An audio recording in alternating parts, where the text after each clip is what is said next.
Salam sejahtera Malaysia. Denyut nadi suara rakyat bergema di channel ini. Terima kasih kerana bersama-sama di channel ini untuk mendapatkan berita-berita terkini. Bagi anda yang baru, jangan lupa tekan butang subscribe, like dan share. Malaysia kita punya, kita jaga sama-sama. Salam sejahtera Malaysia. Pada hari ini, berita-berita yang memenuhi di seluruh pelosok media sosial tidak lain dan tidak bukan ialah berkenaan dengan pengampunan Datuk Seri Najib Tun Razak. Ramai yang mengecam, ramai juga yang mengutuk dan tidak kurang yang cuba untuk memburuk-burukkan Datuk Seri Anwar Ibrahim, Perdana Menteri Malaysia. Tetapi dalam video kali ini saya ingin mengungsikan satu fakta yang ramai tidak tahu berkenaan dengan perjalanan pengampunan ini dan juga perjalanan pendakwaan Datuk Seri Najib Tun Razak sehinggalah dia dipenjarakan, dan sebenarnya siapakah yang berusaha untuk mendapatkan keadilan untuk Najib Razak. Berikut ialah kronologi yang pastinya menarik perhatian anda. Tuan-tuan dan puan-puan yang dihormati sekalian, untuk kes Najib, sebenarnya siapa yang bertanggung jawab mendakwa?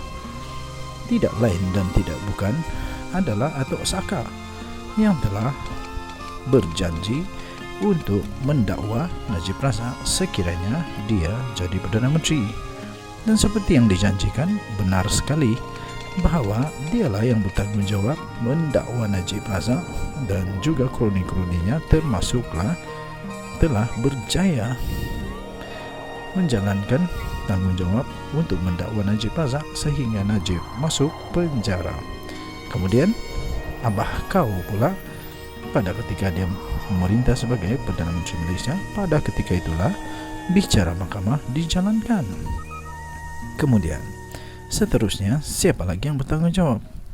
Yaitu pada ketika Pak Long Mail menjadi Perdana Menteri, pada ketika itulah jatuh hukuman penjara. Pelik-pelik saja ialah pada ketika Datuk Seri menjadi Perdana Menteri, dia berjanji dalam mendapatkan diskon hukuman. Tetapi tiba-tiba saja dia sudah bersama bebaskan Najib. Di mana Najibnya di sini pakailah otak guna Linda dan lucu. Salam sejahtera Malaysia. Denyut nadi suara rakyat bergema di channel ini. Tuan-tuan dan puan-puan yang dihormati sekalian, keluar saja keputusan tentang bagaimana cara Najib Razak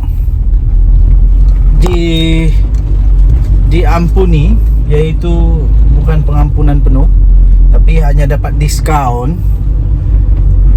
Berita kedua yang menjadi meletup-letup sekarang ini ialah dakwaan, teori yang menyatakan bahawa ada satu gerakan yang dikatakan sedang berusaha untuk menggulingkan Presiden UMNO. Banyak masalah sekarang ini. Pening kepala dia sekarang ini. Bukan dia yang bermasalah, tapi UMNO yang bermasalah. Siapa lagi kalau bukan Dr. Ahmad Zahid Hamidi. Sehingga banyaklah yang menafikan. Tapi ingat sekali lagi, negara Malaysia ni, politik dia selalu bermula dengan kabar angin. Bermula dengan kabar angin, dinafikan. Bermula dengan kabar angin, dinafikan. Last kabar angin menjadi ribut taufan, betul-betul jadi kenyataan. Banyak sudah buktilah. Jadi kabar angin yang bertiup kencang sekarang ini turut dinafikan oleh UMNO di Negeri Sembilan. Menyatakan bahawa pemimpin-pemimpin besar, pemimpin kanan di Negeri Sembilan tidak terlibat di dalam gerakan menggulingkan Datuk Seri Dr. Ahmad Zahid Hamidi. Persoalannya, Selalu orang kata begini ya. Dia kata takkan ada pokok bergoyang, daun bergoyang-goyang kalau tak ada angin bertiup-tiup, kecuali ada monyet di atas pokok dan haiwan-haiwan lah yang berada di atas pokok, dan gempa bumi. Okey, tapi bagaimana benda ni boleh muncul? Masih lagi menjadi perbualan hangat. Kita akan cubalah untuk kupas sampai macam mana boleh terjadinya berita mengatakan bahawa adanya gerakan ini. Bagaimana boleh ada teori tiba-tiba muncul mengatakan adanya kelompok, kumpulan konspirasi untuk menggulingkan Datuk Seri Dr. Ahmad Zahid Hamidi. Dan persoalan seterusnya, kalau memang ada kelompok ini yang sedang dalam membuat gerakan untuk menggulingkan Datuk Seri Dr. Ahmad Zahid Hamidi, kalau ada, kenapa? Apa tujuan mereka untuk mahu Zahid Hamidi digulingkan? Apa masalah Zahid Hamidi sebenarnya? Adakah UMNO ada masalah dalaman sekarang ini? Kalau ada, nampaknya bukan hanya bersatu yang dalam masalah, tapi juga dalam UMNO. Nampaknya ada beberapa teori yang mungkin boleh bangkit kenapa adanya gerakan ini, kalau memang ada betul gerakan ini dilaksanakan. Teori-teorinya banyak juga teori-teorinya ya, tuan-tuan dan puan-puan. Antara teori yang mungkin boleh difikirkan ialah kemungkinan kerana kegagalan Datuk Seri Dr. Ahmad Zahid Hamidi untuk mendapatkan pengampunan penuh Datuk Seri Najib Tun Razak. Teori yang kedua yang mungkin boleh timbul ialah kerana mungkin supaya Zahid Hamidi dapat ditukarkanlah, supaya dapat tukar nahkoda, supaya ada satu dasar baru yang tetap di dalam kepimpinan UMNO, supaya dia boleh gantikan yang selalu orang kata sekarang ini.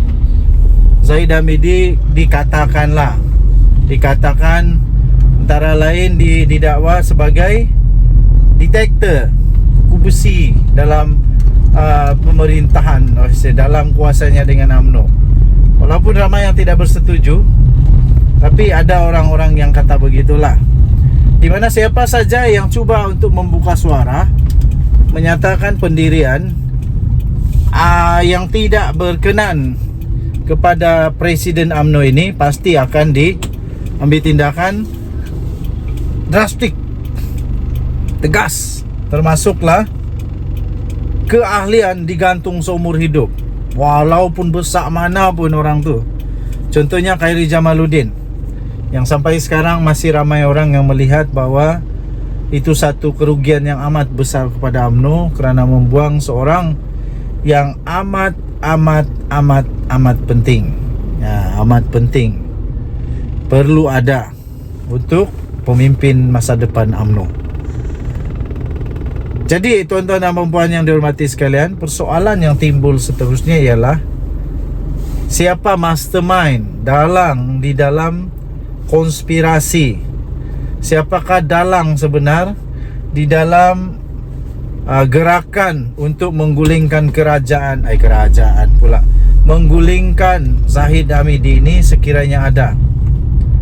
Orang yang mau melaksanakan gerakan ini pastinya orang yang sangat berkuasa, yang ada pengaruh, bukan sekadar ahli-ahli biasa di dalam UMNO. Pastinya dia ada pengaruh besar lah. Jadi siapa dia? Tiada siapa yang tahu. Apa tujuan dia? Tiada siapa yang tahu.